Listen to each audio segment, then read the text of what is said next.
देखो, chapter 10 entrepreneurship and startup venture.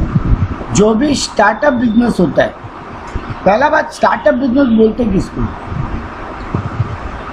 आपने ये नाम बहुत सुनते हैं ना आजकल, स्टार्टअप। किसको बोलते हैं स्टार्टअप? सर कोई नया प्रोडक्ट ऊपर, कोई नया वेंचर। नया प्रोडक्ट जरूरी नहीं है, वो तो एंटरप्रेन्योरशिप का बात तो है ही उसमें। देखो यहाँ पे क्या बोला, young organisation that is just being launched. कोई यंग ऑर्गेनाइजेशन जो अभी अभी स्टार्ट हुआ। एज पर department of industrial policy and promotion, DIPP बोल के डिपार्टमेंट है, department of industrial policy and promotion, वो भी एक डेफिनेशन दिया। बोला incorporated not prior to 7 years, 7 साल से ज़्यादा पुराना नहीं होना चाहिए। फॉर बायोटेक्नोलॉजिकल, अगर बायोटेक्नोलॉजिकल का बिजनेस है तो ज़्यादा 10 साल से पुराना नहीं होना चाहिए, उसको स्टार्टअप बोलेंगे। ठीक है, तो 7 साल और 10 साल का क्राइटेरिया, 10 साल बायोटेक्नोलॉजिकल बिजनेस के लिए और 7 साल नॉर्मल बिजनेस के लिए, अदर देन बायोटेक्नोलॉजी। और जिसका turnover, annual turnover less than 25 crore. तीसरा कंडीशन रखा, वर्किंग टूवर्ड्स इनोवेशन, डेवलपमेंट और इम्प्रूवमेंट ऑफ अ प्रोडक्ट या कोई प्रोसेस या कोई सर्विस। यानी आप जो बोले वो तो है ही, किसी इनोवेटिव प्रोडक्ट, प्रोसेस या सर्विस कर रहे हैं, तो सिर्फ प्रोडक्ट नहीं, प्रोसेस और सर्विस। या फिर पुराना है लेकिन उसको डेवलप कर रहा है, इम्प्रूव कर, जो कि मॉडल ऑफ हाई एम्प्लॉयमेंट या वेल्थ क्रिएशन, जिससे देश का वेल्थ भी बढ़े और जो लोगों को जॉब भी मिले। लेकिन इसमें एक नेगेटिव पॉइंट रख दिया, not formed by split up या reconstruction of already existing business. कोई ऑलरेडी एग्जिस्टिंग बिजनेस से अलग होकर एक बिजनेस बन गया, वो नहीं चलेगा, स्प्लिट अप होना नहीं चलेगा। और ना ही कोई रिकंस्ट्रक्शन चलेगी। पुराना बिजनेस, लेकिन यहाँ पे जो बोला है पुराने वाले को मॉडिफाई करना नहीं, यहाँ पे बात है पुराना प्रोडक्ट, प्रोसेस या सर्विस को मॉडिफाई कर रहे, बिजनेस को नहीं। समझे?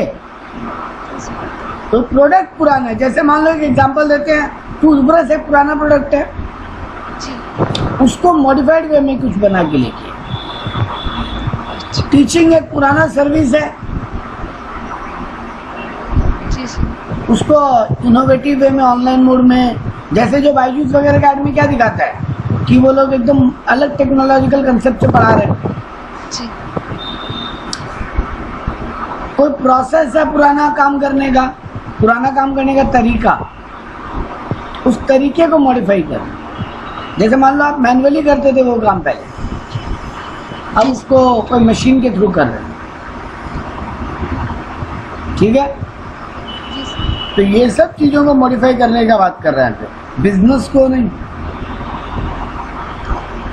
तो ये तक डेफिनेशन था एज पर DIPP, industrial department of industrial policy and promotion. एक और डिपार्टमेंट है एज पर international accounting and consulting firm Grant Thornton. Grant Thornton बोल के इंटरनेशनल अकाउंटिंग और कंसल्टेंसी बिजनेस है, कंसल्टेंसी फर्म है। वो 2016 में एक डेफिनेशन दिया था। बोला यहाँ पे इंडिया में क्या बोला, 7 साल 10 साल,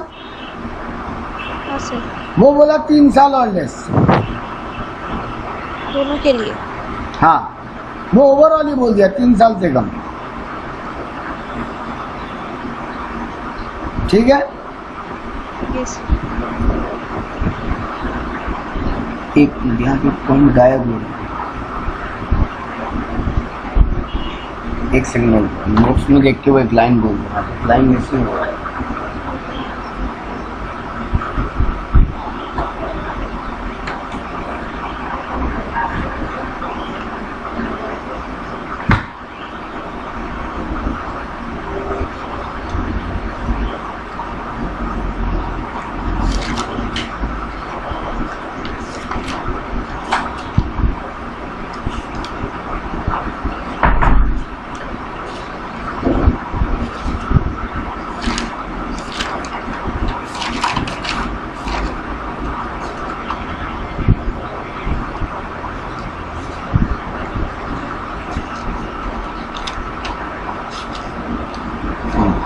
जहाँ पे क्लाइंट मिसिंग हो रहा है। हाँ, बी सीरीज ऑफ फंडिंग और लेस, ये लोग एक सीरीज ऑफ फंडिंग बताया जिसका नाम रखा बी सीरीज। तो बी सीरीज का फंडिंग या उससे कम हो। अब ये बी सीरीज का फंडिंग का मतलब क्या है?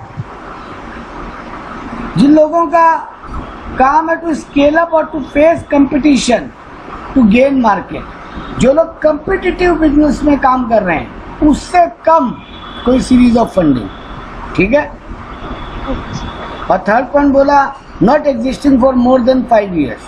अच्छा देखो, 3 साल से कम इनकॉर्पोरेशन को हुआ हो, रजिस्ट्रेशन को, और बिजनेस करते हुए 5 साल से ज्यादा नहीं हुआ।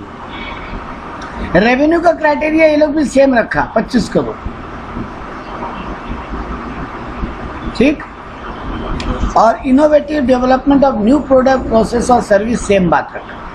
तो ये लोग एक्स्ट्रा बात क्या जोड़ा? ये लोग बोला 3 साल से ज्यादा इनकॉर्पोरेटेड यानी रजिस्टर्ड हुए नहीं हुआ हो और 5 साल से पुराना बिजनेस नहीं होना चाहिए। इंडिया में इसको लगभग 7 साल में, और यहाँ इंडिया में रजिस्ट्रेशन का कोई बात नहीं किया। ठीक है। नहीं, इंडिया में रजिस्ट्रेशन ही 7 साल बोला। Incorporated not prior to 7 years। Next है फीचर्स ऑफ स्टार्टअप।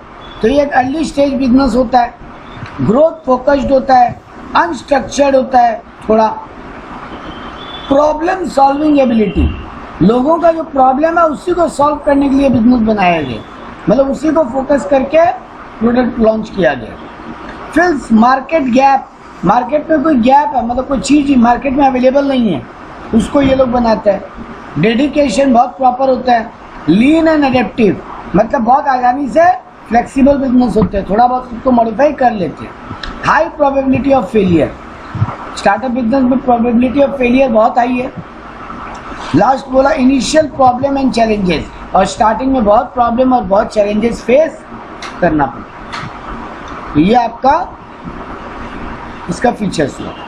नेक्स्ट बोला टाइप्स ऑफ रिसोर्सेज, इस टाइप का बिजनेस को रिसोर्स कैसा लगता है? तो अपने को भी पता है 4 टाइप का रिसोर्स लगेगा कोई भी बिजनेस करने के लिए। Physical resource, financial resource, human resource and intellectual resource, है ना? What is intellectual resource? Expert का नॉलेज, एक्सपर्ट का एडवाइस। Okay. इंटेलेक्चुअल मतलब ब्रेन। Okay. आप ऐसे भी बोल सकते हो टेक्नोलॉजिकल रिसोर्स, आईटी, मतलब बहुत ज़्यादा इंटरनेट वाला रिलेटेड या आईटी रिलेटेड। आजकल जो भी नया बिजनेस करता है उसमें बहुत कुछ ऑनलाइन ये वो बहुत ऑप्शन रहता है। Accommodation and utilities required for startup. एक स्टार्टअप बिजनेस के लिए क्या क्या एकोमोडेशन चाहिए और क्या क्या यूटिलिटी चाहिए, 2 चीज़ का बात किया। देखो एकोमोडेशन अपने को भी पता है, ये कोई पढ़ने लायक टॉपिक ही नहीं है। एक अगर मैन्युफैक्चरिंग सेक्टर होगा तो उसको क्या क्या लगेगा जगह के रूप में? फैक्ट्री प्रेमाइसेस लगेगा, फैक्ट्री के लिए स्पेस, वेयरहाउस के लिए स्पेस, ऑफिस के लिए स्पेस, और अगर वो अपना दुकान भी खोलता है तो शॉप या स्टोर के लिए स्पेस। अगर कोई खाली ट्रेडिंग बिजनेस करेगा तो फैक्ट्री हटा दो और वेयरहाउस तो लगेगा ही, वेयरहाउस, ऑफिस, शॉप, ये तीनों लगेगा ही। और अगर कोई खाली सर्विस सेक्टर में है तो उसको खाली एक ऑफिस का स्पेस लगेगा, उसके लिए ना वेयरहाउस ना शॉप।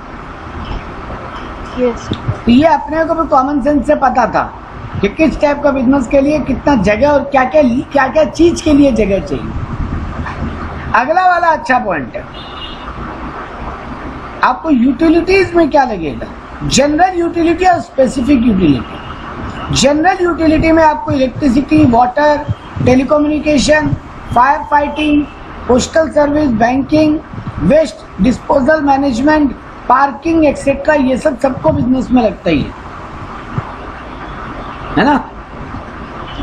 लेकिन स्पेसिफिकली अब वो डिपेंड करता है किस नेचर का बिजनेस खोले हो आप। जैसे अगर आप स्कूल खोलते हो तो आपको कैंटीन, ग्राउंड, स्पोर्ट्स, क्लासरूम ये सब लगेंगे। अगर आप होटल, इसके अलावा हॉस्टल लग सकता है स्कूल में, जीरोक्स फैसिलिटी लग सकता है, स्टाफ क्वार्टर्स ले सकते हैं, स्टाफ के रहने के लिए क्वार्टर्स, अगर आप बोर्डिंग स्कूल खोल रहे हो तो। यही आप हॉस्पिटल खोलो तो आपको फार्मेसी लगेगा, फैमिलीज के लिए वेटिंग रूम लग सकता है अलग से, पेशेंट रूम तो लगेगा ही, ऑपरेशन थिएटर लगेगा। होटल खोलते हो तो स्टाफ के लिए क्वार्टर, होटल में थोड़ा मेडिकल फैसिलिटी अवेलेबल होना जरूरी है। कोई मेरा यहाँ पे गेस्ट आया और वो इंजर्ड हो गया, कुछ हो गया तो लगेगा। ट्रैवलिंग डेस्क लगेगा, क्योंकि देखो होटल में जो आते हैं वो कहीं ना कहीं घूमने भी निकलते हैं, तो उनको गाड़ी का अरेंजमेंट वगैरह भी लग जाता है, तो उसमें भी कमाई होता है। तो उसके लिए अलग हर होटल अलग से अपना एक ट्रैवलिंग डेस्क खोल देता है, और रूम्स तो लगेगा ही होटल में। यानी ये बताना ये चाहता था कि अलग अलग टाइप का बिजनेस के लिए स्पेसिफिक फैसिलिटी डिफरेंट होगा और जनरल फैसिलिटी कॉमन होगा। ठीक है। यस। अगला भी क्वेश्चन बहुत आसान, कॉन्ट्रैक्ट्स बाय स्टार्टअप। आप स्टार्टिंग में किन लोगों से कॉन्ट्रैक्ट करना पड़ेगा? एक तो सप्लायर, एक फाइनेंशियल इंस्टीट्यूशन और एक वेंडर जो आपका माल बिकवाएगा, यानी एक तरीके से एजेंट। इन तीन लोगों से आपको कॉन्ट्रैक्ट करना पड़ेगा। सप्लायर के साथ आप क्या चीज़ का कॉन्ट्रैक्ट करोगे?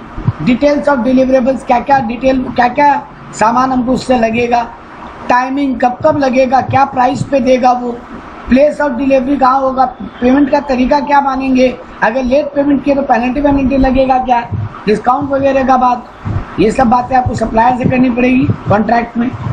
इनके ऊपर एग्रीमेंट्स करने पड़ेंगे।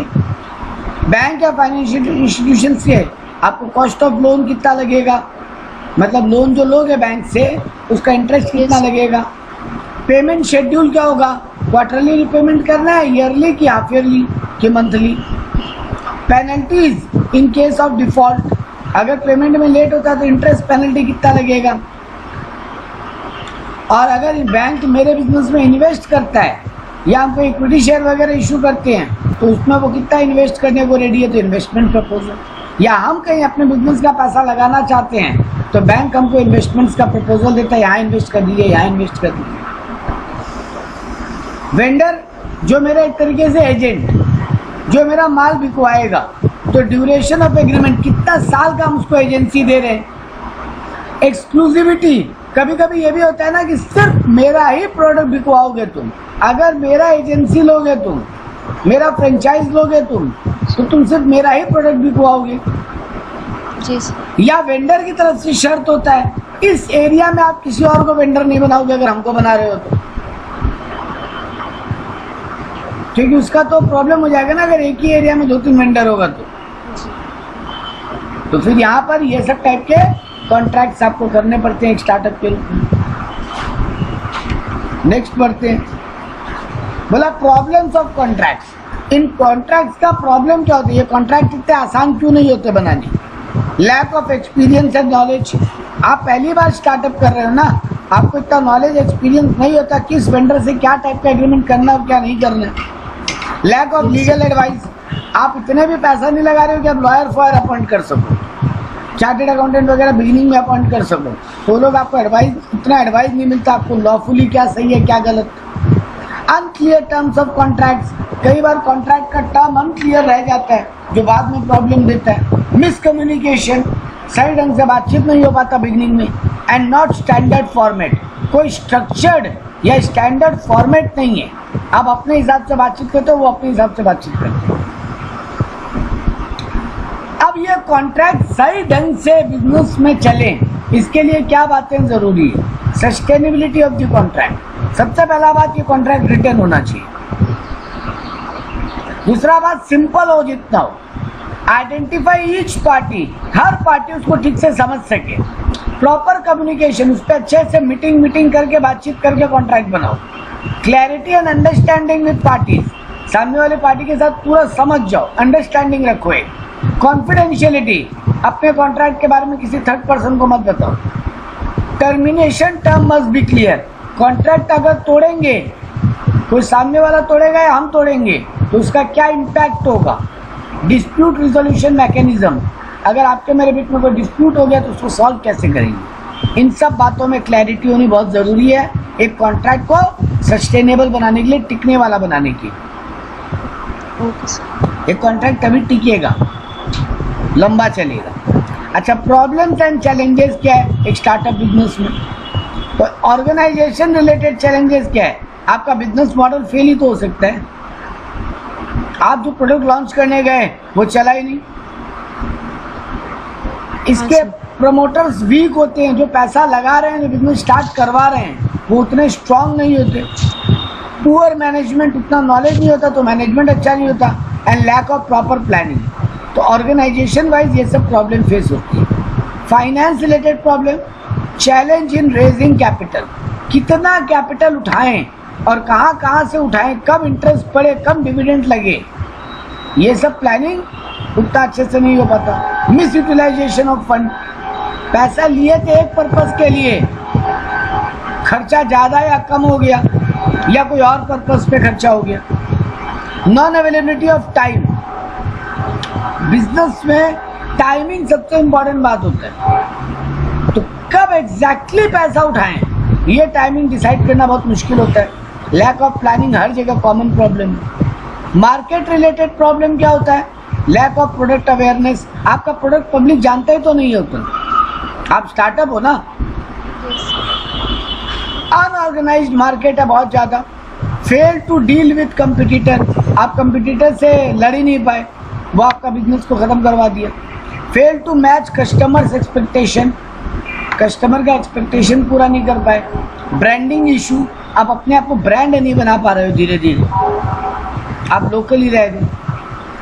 Human resource related problem, right employ at right place, ये सबसे बड़ा प्रॉब्लम है। सही आदमी को सही काम पे लगाए, division of work. Getting good employ, ये भी एक प्रॉब्लम है। Fail to create good team, आप अच्छे से टीम नहीं बना पाए।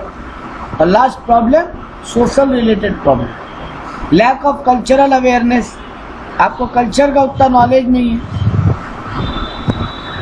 Corruption and red tapism, society में करप्शन बहुत है, और रेड टेपिज्म मतलब अफसर लोगों का, नेता लोगों का जो चापलूसी करते हैं, उनका काम हो जाता है, आपका नहीं होगा। रेगुलेटरी इश्यूज, रूल रेगुलेशन बहुत ज़्यादा है इंडियन मार्केट में, कई एक स्टार्टअप तो उसी में फंस के रह जाती है। एनवायरमेंटल इशू, अब देखो स्टार्टअप करोगे तो थोड़ा एनवायरमेंट पॉल्यूशन होने का चांस है, उसके कारण आपका बिजनेस को बहुत जगह प्रॉब्लम फेस करना पड़ेगा, हो सकता है बंद भी करना पड़ जाए। सोसाइटी एक्सपेक्टेशन, अब हर सोसाइटी चाहता है कि बिजनेस फेयर हो, हमको माल सस्ते में दे, अच्छा डील दे, बढ़िया क्वालिटी दे, यानी सोसाइटी का एक्सपेक्टेशन बहुत हाई होता है एक स्टार्टअप से। हर स्टार्टअप वो एक्सपेक्टेशन मीट नहीं कर पाता, जिसके कारण फिर धीरे धीरे सोसाइटी उसका प्रोडक्ट खरीदना बंद कर दे, या सोसाइटी उसको नेग्लेक्ट करना स्टार्ट कर दे। और कुछ अदर इश्यूज भी होते हैं, लोकेशन कॉन्स्ट्रेंट, अब कहाँ अपना बिजनेस स्टार्ट करो, ये डिसीजन लेना वन ऑफ द डिफिकल्ट बात है। टेक्नोलॉजिकल इशू, अब कौन सा टेक्नोलॉजी बेटर आपके लिए होगा, ये डिसीजन लेना मुश्किल होता है। इंफ्रास्ट्रक्चर कैसा हो मेरा, लैक ऑफ प्रॉपर मेंटरशिप, आपको कोई मेंटोर नहीं मिलता जो आपको बताए ये गलत है, ये सही है, ऐसे मत करो, वैसे कर लो। तो ये सारे इश्यूज आपको फेस करने पड़ते हैं as a startup. Clear? Chapter 10 खत्म, यानी आपका एंटरप्रेन्योरशिप पूरा खत्म। अब एथिक्स के इसमें कैसे प्रॉब्लम्स दिखाएंगे, मतलब दिखाया है इस चैप्टर में, सॉल्यूशंस नहीं बताया इसमें, इस चैप्टर में। सॉल्यूशंस का अगर आप बात करते तो आप अपने मन से भी सॉल्यूशन सोच सकते हो, लेकिन प्रॉब्लम एक ही है, एग्जाम में एमसीक्यू आने वाला है। अगर लिखने का आता तो आप बहुत कुछ सॉल्यूशन मन से लिख सकते हो। वैसे एक देखा जाए तो सॉल्यूशन दिया है, हम आपको 2-3 सिंपल सॉल्यूशन अगर बोलें तो जब भी कोई स्टार्टअप करो, कोई प्रॉपर मेंटोर या एक्सपर्ट को पकड़ो सबसे पहले, और उससे पूरा प्लानिंग और आइडिया लो कि आप ये बिजनेस अगर किए थे, या इस नेचर का मिलता जुलता आप बिजनेस किए थे, या आप ऐसा कोई बिजनेस देखे थे क्योंकि आप मार्केट में बहुत एक्सपीरियंस्ड हो, इनसे बात करो। कई बार क्या करते हैं, जिस फाइनेंशियल इंस्टीट्यूशन से अपने लोन लेते हैं ना, उसी से ज़्यादा डिस्कशन और उसका एडवाइस लेना पसंद करते हैं, क्योंकि वो हर टाइप का बिजनेस को लोन देते हैं बैंक। तो वो जब हर टाइप के बिजनेस को लोन देते हैं तो वो हर टाइप का प्रोजेक्ट रिपोर्ट भी पढ़ते हैं, क्योंकि बिना प्रोजेक्ट रिपोर्ट पढ़े बैंक लोन नहीं देता। तो आप उस बैंक मैनेजर या जो वहाँ का फाइनेंशियल मैनेजर है उससे एडवाइस मांगते हो कि आप बताइए हम क्या गलती करें, हमको क्या ठीक करना चाहिए। तो यानी जनरली आप ऐसा एक्सपर्ट पकड़ो, एक बात ये दिमाग में रखो। दूसरा बात, स्टार्टअप जब चालू करो आप फुल मनी आप मनी वाइज प्लानिंग ठीक से करो, कितना पैसा कब लगाना है। बिगिनिंग में सारा पैसा लगा देना भी गलत हो, क्योंकि जब बिजनेस में कोई प्रॉब्लम आएगा तो आपके पास फंड रिलेटेड इश्यूज आ जाएंगे। और एक बार में बहुत कम पैसा लगाना भी ठीक नहीं है, क्योंकि उससे बिजनेस स्टार्ट होने में मुश्किलों में लग जाता है। और तीसरा इंपॉर्टेंट बात, लीगल मैटर्स के लिए आप प्रॉपरली किसी से पहले एडवाइस लो। जैसे मैं एक एग्जांपल बोल रहा है, मेरा भाई है, वो एक प्रोडक्ट बनाने का, इथेनॉल बनाने का एक फैक्ट्री लगाना चाहता है। तो वो जब उसको लगा हाँ क्या है, गन्ना का छिलका चाहिए, चावल का वो जो सीड्स होता है वो चाहिए, उनसे इथेनॉल बन के एक प्रोडक्ट बनेगा। इथेनॉल बिकेगा कहाँ? वो देखा मेडिसिन में इथेनॉल लगता है, पेट्रोल में इथेनॉल मिक्स होता है, तो बहुत कंपनी है जो इथेनॉल ले लेगा। उसको लगा ये तो आसान है बहुत खोलना, ज़्यादा 3-4 करोड़ का इन्वेस्टमेंट होगा, वो बैंक दे देगा, बैंक से बात करने से हो जाएगा। लेकिन जब वो आगे डिटेल पता किया तो पता चला कि इसका लाइसेंस ही मिलना बहुत मुश्किल है। क्यों? क्योंकि ये बहुत एनवायरमेंटल सेंसिटिव प्रोडक्ट है। अगर इसका केमिकल हवा में रिएक्ट कर गया तो वहाँ के आसपास के बहुत सारे पब्लिक का जान खतरे में आ सकता है। ऐसा प्रोडक्ट का लाइसेंस मिलना बहुत मुश्किल होता है, जिसमें पब्लिक सेफ्टी एक बहुत बड़ा इशू है। फिर आपको बोला, उसको पता चला उसको ऐसा जगह फैक्ट्री खोलना पड़ेगा जिसका 10 किलोमीटर का दायरा में कोई रेसिडेंशियल पब्लिक नहीं। तो एक बहुत बड़ा लीगल मैटर सामने आया। अब उस पर वो बातचीत कर रहा है, पता कर रहा है। अगर उसको आगे लगेगा कि यहाँ पॉसिबल है तब करेगा, नहीं तो नहीं। तो वो एक बहुत बढ़िया पॉइंट पे जाके जब अटका तो उसका वो लीगल एडवाइस लेना स्टार्ट किया। तो ये भी एक लॉजिक है। अब ठीक है जी सर। चलो नेक्स्ट चैप्टर। अब आपका पीपी खत्म, एंटरप्रेन्योरशिप खत्म। अब एथिक्स का अपने 4 चैप्टर कर चुके थे, 11, 12, 13, 14। अब आते हैं एथिक्स के 15 नंबर चैप्टर। तो देखो, ethical application in functional areas of business, बहुत आसान चैप्टर है। आपको अलग अलग एरियाज ऑफ बिजनेस में आपका एथिक्स क्या होना चाहिए वो बताए। इस चैप्टर में 3 आपको एथिकल एरिया बताया है। मार्केटिंग करते वक्त आपका एथिक्स क्या होना चाहिए, ह्यूमन रिसोर्स वालों के लिए क्या एथिक्स होना चाहिए, और अकाउंटिंग एंड फाइनेंस में आपका क्या एथिक्स होना चाहिए as a business. 3 functional areas में एथिकल एप्लीकेशन क्या होना चाहिए, क्या प्रॉब्लम्स है और क्या उसका सॉल्यूशन या रिजोल्यूशन, यही बताया ये चैप्टर। ठीक है। तो सबसे पहले मार्केटिंग में बोला, सबसे बड़ा बात है प्रोडक्ट का डिजाइन और डेवलपमेंट। प्रोडक्ट का डिजाइन एंड डेवलपमेंट, ये सबसे बड़ा इशू है। क्या प्रॉब्लम है प्रोडक्ट के डिजाइन में? Product safety, substandard product नहीं होना चाहिए, inadequate warranties, environment pollution, mislabelling यानी wrong labelling, and counterfeit product, मतलब सेम स्पेलिंग का प्रोडक्ट बनाना, ये सब अनएथिकली बहुत होते हैं काम मार्केट में। मतलब जो बिजनेसमैन प्रोडक्ट का सेफ्टी में उतना ध्यान नहीं देता, प्रोडक्ट को थोड़ा स्टैंडर्ड से लोअर बना देता है, सब स्टैंडर्ड, वारंटीज वगैरह प्रॉपर नहीं देता, एनवायरमेंटल पॉल्यूशन बहुत क्रिएट होता है, मिस लेबलिंग यानी लेबल पे इंफॉर्मेशन रॉन्ग, और दूसरा बात काउंटरफिट प्रोडक्ट, मतलब सेम स्पेलिंग का और कोई प्रोडक्ट बिक रहा था पहले से, उसी नाम के आसपास का मिलता जुलता नाम का प्रोडक्ट लॉन्च कर देना। ये सब एथिकल इश्यूज बहुत ज़्यादा होते हैं जब प्रोडक्ट का डिज़ाइन और प्रोडक्ट डेवलप होता है। प्राइसिंग को लेके क्या बदमाशी होता है या क्या अनएथिकल काम होता है? प्राइस फिक्सिंग, प्राइस को लेके लड़ाई, 2 कंपटीटर के बीच में मार्केट में आप तो हमेशा ही देखते हो 2 प्रोडक्ट के बीच में हमेशा प्राइस वॉर चलता रहता है। यस। डंपिंग यानी lower price in foreign market, ये बहुत बड़ा एथिकल इशू है। चाइना में मान लो कि एग्जांपल दे रहे हो, कोई प्रोडक्ट बिक नहीं रहा है, वो क्या करता है, बोलता है इंडिया में तुम माल एक्सपोर्ट करो, तुमको बहुत सब्सिडी देंगे। तो वो कंपनी चाइना वाला इंडिया में बहुत सस्ता प्रोडक्ट उतार देगा, यानी वो अपना वहाँ का कूड़ा यहाँ पे डंप कर रहे हैं। डंपिंग का मतलब होता है वेस्टेज को कहीं पे स्टोर कर देना या कहीं फेंक देना। डंप करना मतलब कूड़ा फेंकना। तो वो लोग अपना कूड़ा इंडिया में फेंकते हैं, फिर इंडियन गवर्नमेंट रिएक्ट करता है, एंटी डंपिंग ड्यूटी लगाता है। आप सेमेस्टर 5 में कस्टम्स जब पढ़ोगे यस सर। तो वहाँ पे प्रॉपरली पढ़ोगे कि दूसरा कंट्री से इंडिया में अगर कोई माल जानबूझ के सस्ता दाम में भेजा जा रहा है ताकि इंडियन मार्केट को कैप्चर किया जाए या इंडियन इंडस्ट्रीज को नुकसान पहुंचाया जाए या इंडिया में कूड़ा की तरफ अप्रोच को डंप कर दिया जाए, ये तीनों ही केसेस में इंडियन गवर्नमेंट क्या एक्शन लेता है? वापस से अलग से टैक्स लगा देता है। इंडियन गवर्नमेंट क्या बुद्धि लगाता है ना, देखता है फॉरेन का गवर्नमेंट सिर्फ इंडिया में माल बेचने के लिए अपने एक्सपोर्टर को सब्सिडी दे रहा है, इंडिया उतना ही ड्यूटी यहाँ पे फिर से लगा देता है, एक्स्ट्रा ड्यूटी। उसको बोलते हैं एंटी डंपिंग ड्यूटी, नहीं बेचे। ताकि वो इंडिया में बेच ही नहीं पाए सस्ता, है ना।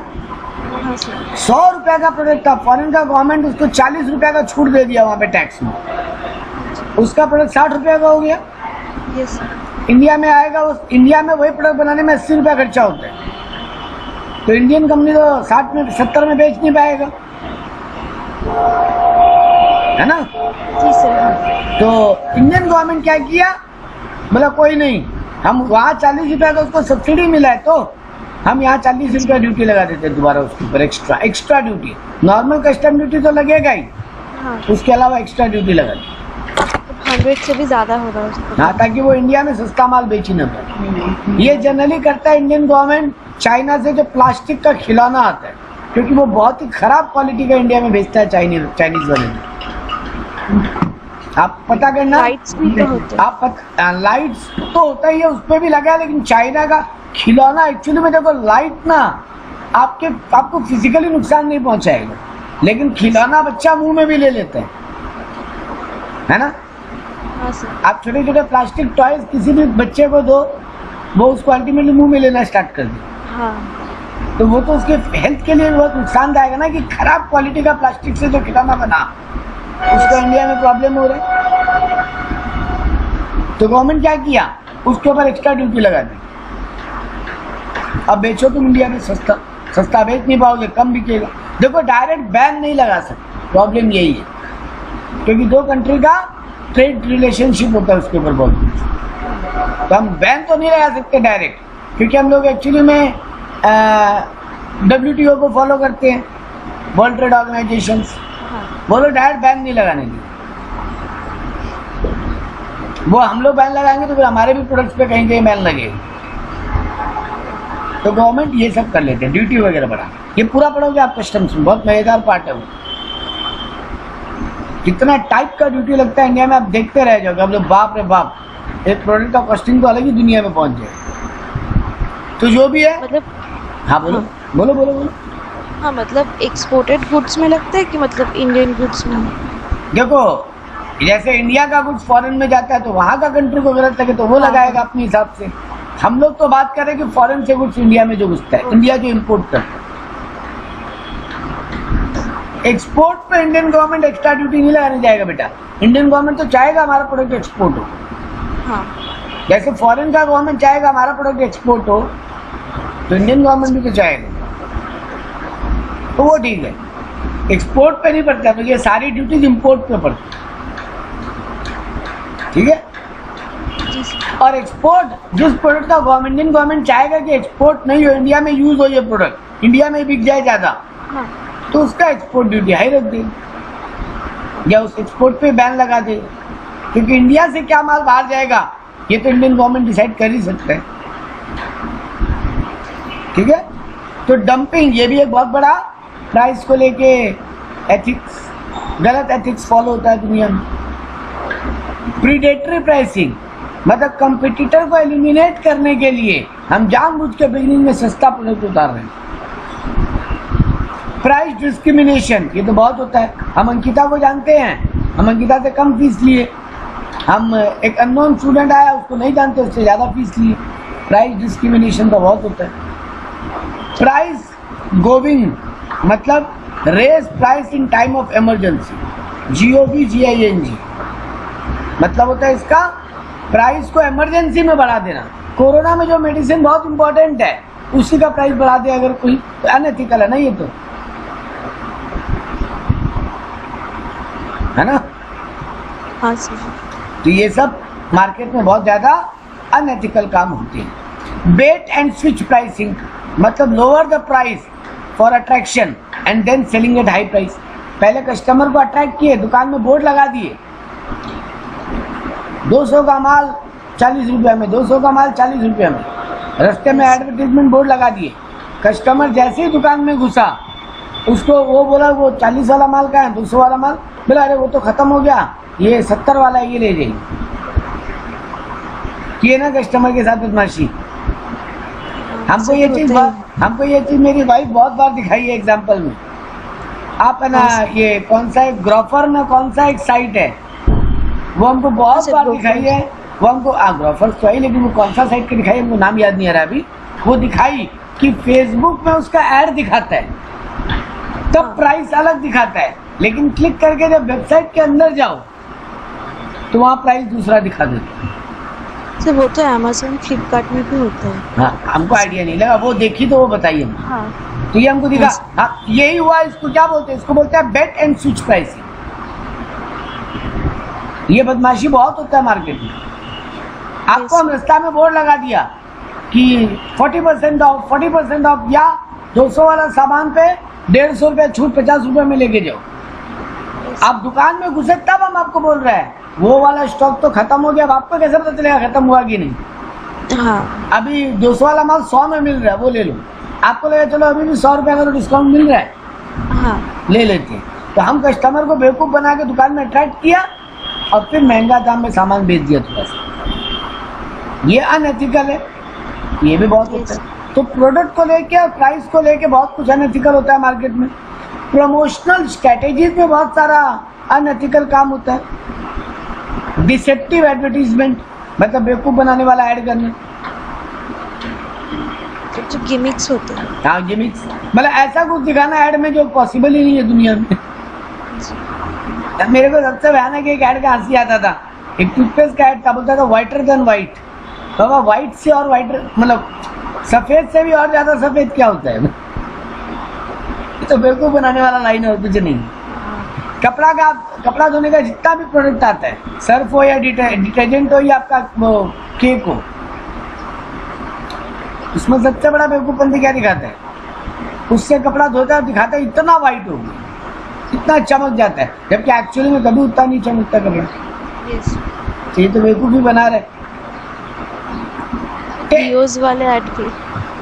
हाँ, डियोज वाले ऐड, वो तो मतलब छोड़ ही दो, उसका तो माथा मुंह नहीं दिखता मुझे। टेस्टलेस एडवर्टीजमेंट, मतलब ऐसे ऐड दिखाना जिनका पब्लिक को कोई मतलब ही नहीं है। कंट्रोवर्शियल एडवर्टीजमेंट, जानबूझ के, जैसे मूवीज में होता है ये चीज कि मूवी रिलीज के पहले हीरो हीरोइन का झगड़ा दिखाना, ये दिखाना, वो दिखाना। कंट्रो या पब्लिक, जैसे बोलता है आजकल जितना भी पीरियड मूवी रिलीज होता है, वो सारे पीरियड मूवीज में क्या दिखाता है? मूवी रिलीज होने के पहले कोई ना कोई उस पर कॉन्ट्रोवर्सी, तो ये आके बोलता है ये हमारे जात का अपमान किया, ये किया, वो किया। जैसे पद्मावती से पद्मावत नाम क्यों हुआ? क्योंकि वो करनी से ना उसके अगेंस्ट में विरोध किया, शूटिंग में करनी। हाँ, तो ये सब, ये देखो, पब्लिक अगर उस मूवी का उतना नाम नहीं भी जानता, लेकिन उस कंट्रोवर्सी के कारण जान गया। पेपर वेपर में पढ़ गया, अच्छा इस मूवी को लेके ऐसा झमेला हुआ, वो इस नाम का एक मूवी भी आ रहा है, मतलब तो लो हो गया एडवर्टीजमेंट। गुड और bad, everything is advertisement. Positive और नेगेटिव बोथ आर एडवर्टीजमेंट। तो ये भी एक अनएथिकल वे तो है, जानबूझ के कंट्रोवर्सी क्रिएट करनी। Negative advertisement, showing disadvantage of the rival product. आप एक टूथपेस्ट लॉन्च किए, आप दूसरा टूथपेस्ट का कंपनी का ज्यादा बुराई दिखा रहे हो, उसमें ये गलत है, वो गलत है। अरे बाबा, दूसरों का कंपनी करती है। हाँ, तो करती है, लेकिन ये अनएथिकल। यही तो दिखा रहा है कि जितना आपने अब तक देखो प्रोडक्ट रिलेटेड जो भी आपने इश्यूज पड़े, वो करती तो हर कंपनी है ऑलमोस्ट। प्राइस रिलेटेड जो बदमाशी पड़े, वो करते तो बहुत जन है। अब अभी एग्जांपल दे दिए, अमेज़न फ्लिपकार्ट में भी सर वो चीज हम देखे, तो कर तो रहा है कंपनी, लेकिन कर रहा है मतलब यही ठीक है, ये तो बात नहीं हो सकता ना। ये अनएथिकल है, मतलब यही पढ़ रहे हैं अपनी कि क्या चीज बाजार में होता है, लेकिन वो अनएथिकल, एथिक्स के हिसाब से गलत नहीं। लेकिन ये लोग इसको इस तरीके से मोल्ड करता है कि लीगली आप उस पर एक्शन नहीं ले सकते। जैसे आपको बहुत जबरदस्त एग्जांपल देते हैं रिसेंट टाइम का, मेरे को वो ऐड देख के ना मेरे दिमाग में गुस्सा चढ़ जाता। ये ड्रीम 11 पे टीम बनाई है, माई 11 सर्कल पे सौरव गांगुली बीसीसीआई हेड जो है वो ऐड कर रहा है, देखते हो ना। हाँ सर। तो इंडिया में एक तरीके से देखा जाए तो अब सट्टाबाजी जो इलीगल है, क्रिकेट मैच पे बेटिंग करना इलीगल है, और आप यहाँ पे बेटिंग ये करवा रहे हो, लेकिन आप उसमें कर क्या दिए, दो चीज ऐसा घुमा दिए कि लीगली उस पर एक्शन नहीं लिया जा सकता। पहला चीज, आप मैच में डायरेक्ट पैसा लगाने नहीं बोल रहे, आप बोलते हो अपना टीम बनाओ और आपका प्लेयर अच्छा खेला तो आपको पैसा मिलेगा जीतने। और दूसरा बात, आप नीचे लिख देते हो कि फाइनेंशियल रिस्क है इसमें, तो देखभाल के इन्वेस्ट कर। हाँ। तो बस आप म्यूचुअल फंड की तरह यहाँ पे भी लाइन नीचे बोल देते हैं। आप सुनना, ड्रीम 11 पे टीम बनाओ, ये पूरा इंडियन टीम ऐड कर रहा है। सौरव गांगुली का एक आया था माई 11 सर्कल का, उसमें ठीक लास्ट में एक लाइन बोल जाते हैं कि इसमें वित्तीय जोखिम है। वित्तीय जोखिम मतलब फाइनेंशियल रिस्क, तो पैसे लगाने के पहले ठीक से देख ले। तो अगर ऐसा बात है तो ये है तो अनएथिकल, क्योंकि इंडिया में बैटिंग लीगल नहीं है, लेकिन ये लोग ऐसा मोल्ड किया कि कोई उस पर केस नहीं कर सकता। एक गेम की तरह बनी थी, एक गेम की तरह बना दिया, एग्जैक्टली। लेकिन लगा तो पैसा ही रहा है पब्लिक। हाँ। तो वो तो गलत है ना, किसी चीज पे पैसा लगाना तो बेटिंग का ही नेचर आइटम होगी, तो ये गलत है। तो ऐसा ऐड होते हैं, तो यहाँ पे नेगेटिव ऐड ये तो सभी करता है कि दूसरे प्रोडक्ट का बुराई दिखाना। अच्छा, डिस्ट्रीब्यूशन स्ट्रेटेजी, इसमें बदमाशी करते हैं। सप्लाई चेन, हम इंटरमीडिएट को बोला तुम दूसरा का प्रोडक्ट बिकवाएगा नहीं, सिर्फ मेरा बिकवाओ, है ना। आप एक एजेंट हो, आप स्टॉकिस्ट हो, होलसेलर हो। मान लो हम एक टूथपेस्ट कंपनी है, हम आपको बोल रहे हैं तुम इस एरिया में दुकानों तक सिर्फ मेरा ही प्रोडक्ट ज्यादा पहुंचवाओ, राइवल का प्रोडक्ट थोड़ा कम करो। हम ताकि मेरा ही प्रोडक्ट सब जगह दिखाई दे, तो अल्टीमेटली मेरा बिक्री बढ़ जाए। ठीक है। डायरेक्ट मार्केटिंग, वेंडर को लॉक कर देना, तुम सिर्फ मेरा ही प्रोडक्ट बिकवाओगे, ये सारी चीजें गलत है। गलत इन द सेंस लीगली गलत नहीं है, एथिकली गलत। मार्केटिंग रिसर्च में हम डेटा प्राइवेसी, आज की डेट में सबसे बड़ा बाजार तो डेटा ही है। आप देख लो, आप कोई भी ऐप पे अगर डाउनलोड करके अपना डिटेल, आप जब तक अपना पूरा डिटेल्स नहीं डालोगे वो ऐप आपको चालू ही नहीं करने देगी। जी सर। उल्टा आपका फोन का एक्सेस भी मांगेगा आपसे, है ना, आपका कॉन्टैक्ट का एक्सेस, ये सब। हाँ, अगर वो एक्सेस आप नहीं देते हो तो ऐप खुलेगा ही नहीं। स्टार्टिंग में वो एक्सेस देने का मतलब क्या, वो आपके मोबाइल में जितने कॉन्टैक्ट नंबर सेव है वो सब डेटा उनको मिले। आप देखते हो ना, अचानक आपको ऐसा कोई कॉल आता है जो आप कभी जिंदगी में लॉगिन ही नहीं किए थे, वो यही मैसेज भी तो आता है, मैसेज आता है, कॉल आते हैं, वो इसीलिए आ रहे हैं। देखो, हम लॉगिन करके हम डेटा दिया और मेरे को कॉल आया, ये ठीक है। हम लॉगिन ही नहीं किया कभी वैसा वेबसाइट पे, फिर भी मेरे को कॉल आया। कैसे आया? क्योंकि आपका कोई फ्रेंड का मोबाइल में आपका नंबर स्टोर है, फ्रेंड रिलेटिव किसी के भी मोबाइल में, वो उस वेबसाइट पे एक्सेस किया, वहां उसको आप, क्योंकि वो ओके ओके ओके करते हुए आगे बढ़ गया, allow allow allow allow allow, उसका नंबर, उसके मोबाइल से उस कंपनी को आपका मोबाइल नंबर मिला और वो लोग वहां से आपको कॉल किया। तो ये एक बहुत बड़ा अनएथिकल काम हो रहा है, लेकिन हो रहा है। नेगेटिव स्टीरियोटाइपिंग मतलब रफ पॉपुलेशन कैलकुलेशन, एक बड़ा गलत चीज देखोगे आप मार्केट में, 90% 70% पब्लिक ने इसको अप्रूवल दिया।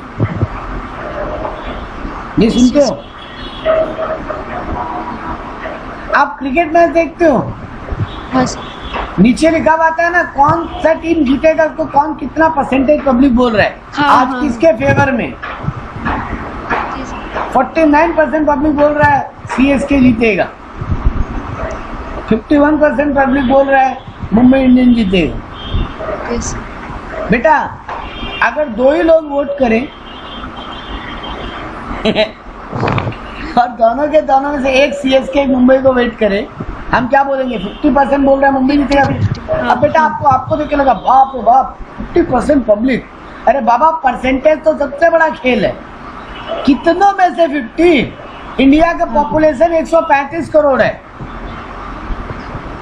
आप 100 लोगों का वोट लिए, 100 में अगर 90 आदमी हाँ बोल दिया, आप ये दिखा रहे हो 90% पॉपुलेशन इसके साथ है, और आपको दिखाया जाता है कि देखो 135 करोड़ में से 90% इसके साथ। अरे बाबा 135 करोड़ लोग थोड़ी ना वोट दिए, वोट तो 100 लोगों का लिया।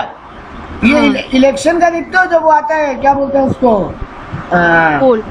वहाँ इलेक्शन पोल रिजल्ट के पहले वो जो न्यूज चैनल पे दिखाया काउंटिंग्स होती है।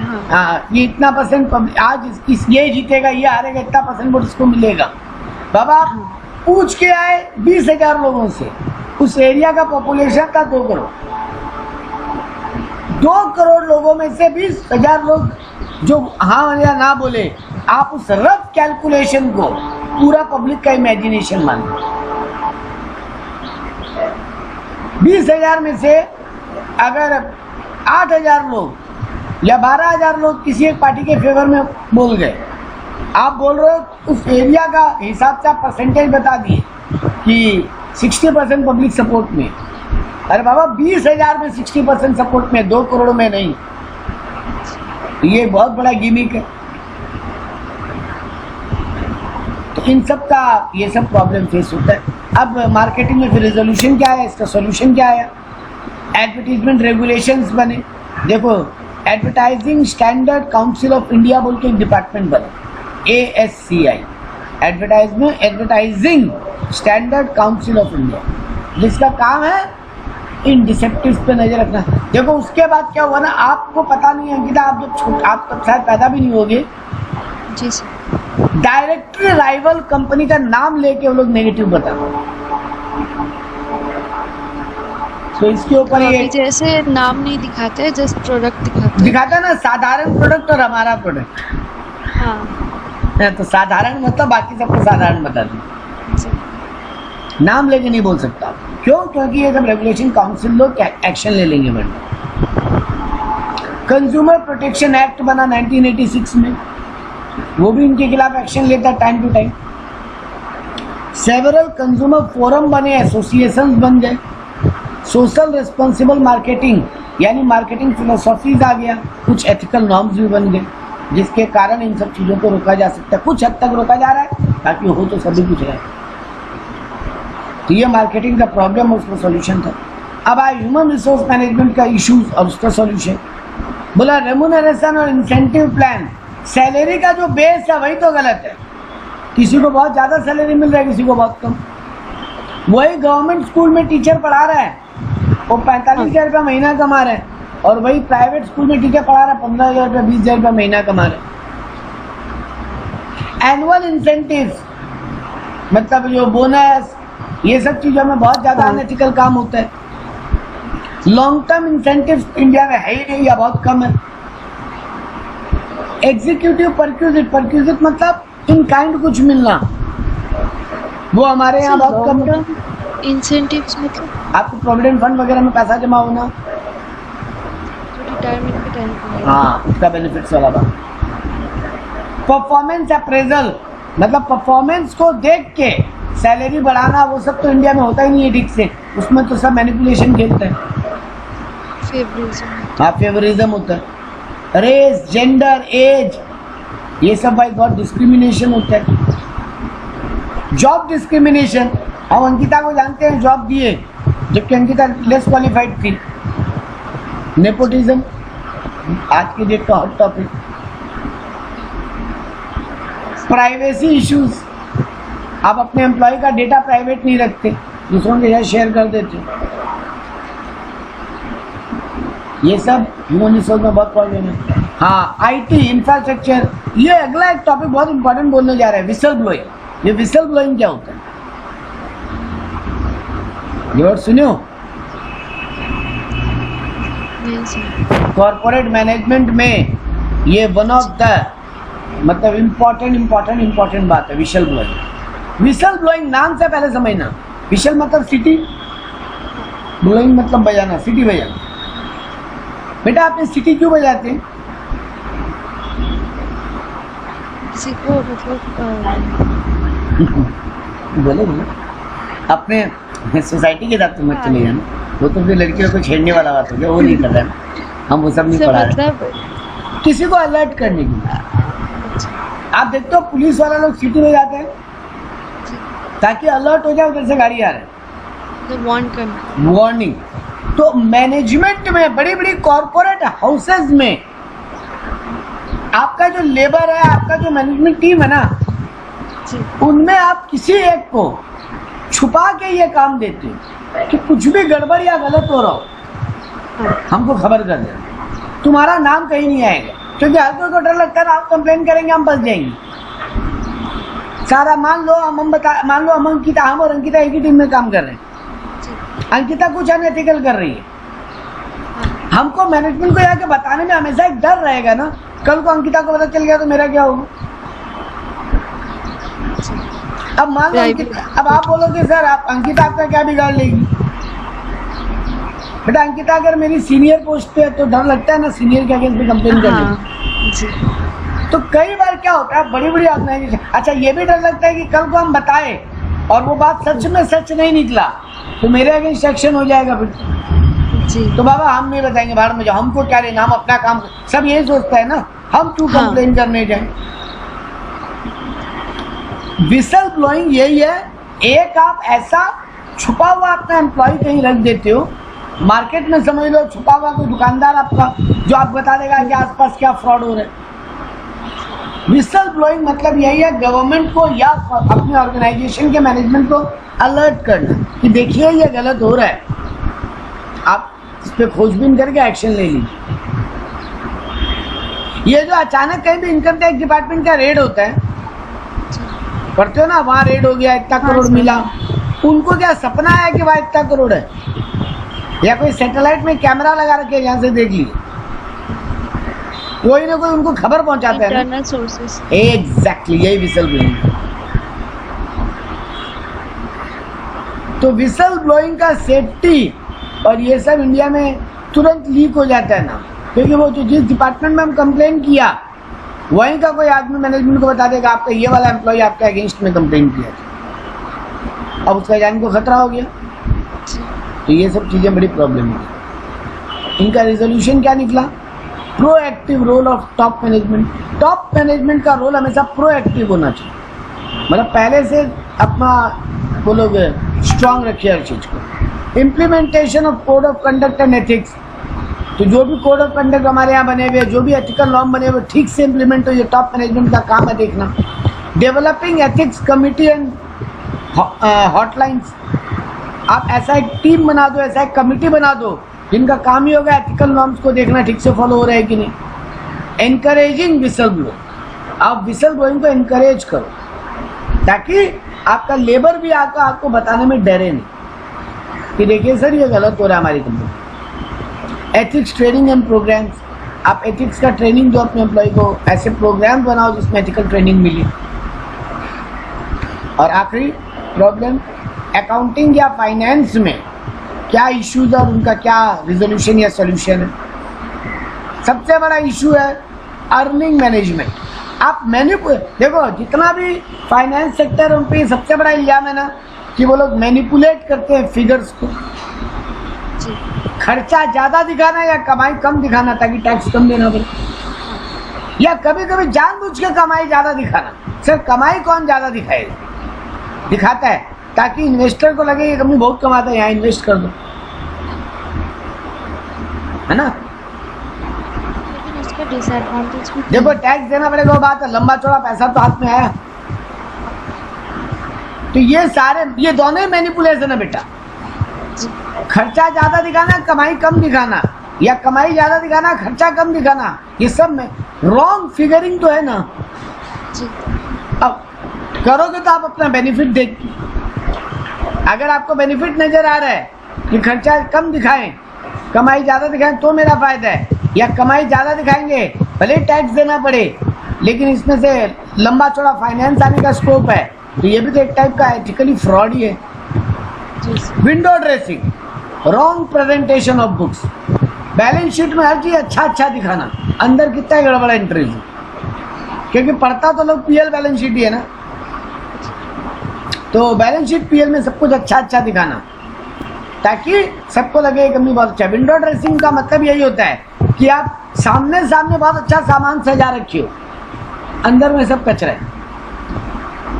आप कोई दुकान के बगल से गुजरते हो, कपड़ा वपड़ा का दुकान स्पेशली, आप देखोगे जो टी शर्ट वगैरह है जो वहां पे लटका हुआ दिखा रहे हैं, आपको बहुत सुंदर सामने दिखाएगा। जब आप जाके बोलोगे दिखाइए खरीदना है, नहीं वो वाला तो पीस अवेलेबल नहीं है, अंदर में जो पड़ा है वो माल खराब है। अंडर रिपोर्टिंग ऑफ इनकम, ये तो ऊपर हम बात कर ही लिया। क्रिएटिव अकाउंटिंग, नाम बड़ा अच्छा लगता है लेकिन क्रिएटिव अकाउंटिंग का यहाँ पे मतलब है प्रैक्टिस टू मैनिपुलेट लॉज। हम इस तरीके से अकाउंट बना रहे हैं कि लॉ को मैनिपुलेट कर सके। इनसाइडर ट्रेडिंग, ये तो बहुत बड़ा घपला है आज की डेट में। कैंपेन फाइनेंसिंग, मतलब fund to political parties etcetera, हम पॉलिटिकल पार्टी को फंड दे रहे हैं ताकि मेरी कंपनी को बेनिफिट हो। प्रोटेक्शन। फाइनेंशियल फ्रॉड्स, ये तो होता ही है, पैसा का घपलाबाजी जो बैंकों में आजकल सबसे ज़्यादा सुनने में आता है। वो 9,000 करोड़ लेके भाग गया, वो 11,000 करोड़ लेके भाग गया, है ना। Gift and favour to auditor, ये तो भयानक होता है। आप बड़े बड़े बैंकों को ऑडिट करने जाओगे ना, हाँ। वो लोग आपको गिफ्ट, पैसा, फेवरिज्म ऐसा कुछ देगा कि आप दिखा दो कि हाँ सब ठीक है कंपनी में, क्योंकि अल्टीमेटली अगर ऑडिटर बैलेंस शीट पर साइन कर दे तो मोटा मोटी लोग मान ही लेते क्या ठीक ही हो। तो ये सब चीज का बहुत अनएथिकल काम होता है। इसका सॉल्यूशन क्या है? Implementation of gap. गैप क्या है? GAAP पढ़े हो कभी? हाँ सर, लास्ट चैप्टर। गैप का फुल फॉर्म होता है generally accepted accounting principles. Generally accepted accounting principle, मतलब वो अकाउंटिंग प्रिंसिपल जो जनरली सबको एक्सेप्टेबल है, सब मान लेते हैं, उनका ज्यादा इम्प्लीमेंटेशन होने लगा है। Following provision of accounting standards, accounting standards है बहुत सारे, Ind AS, IFRS, international financial reporting standard IFRS, जो इंटरनेशनली अकाउंटिंग स्टैंडर्ड बना के रखा है कि ये वाला चीज में ऐसे अकाउंट बनाना चाहिए। Ind AS, Indian accounting standards बने हुए हैं, ऐसे बहुत सारे जिनको इम्प्लीमेंट करवाया जाता है। इंटरनल ऑडिट एंड कंट्रोल, एक टीम बनाया जाता है इंटरनल ऑडिटर्स का, मतलब कंपनी के अंदर के लोग ही। फाइनल ऑडिटर तो ईयर एंड में आएगा ना, हाँ। तो टाइम टू टाइम ऑडिट होता रहे बीच बीच में। Strengthening the role of financial manager, financial manager का रोल को स्ट्रांग बनाया गया, वो कंप्लेन वगैरह अच्छे से कर पाए, मैनेजमेंट तक खबर पहुंचा पाए, ये सब बातें होती हैं। तो ये सब फ्रॉड को रोकने का या अनएथिकल काम को रोकने का तरीका। तो ये था आपका 2 चैप्टर खत्म।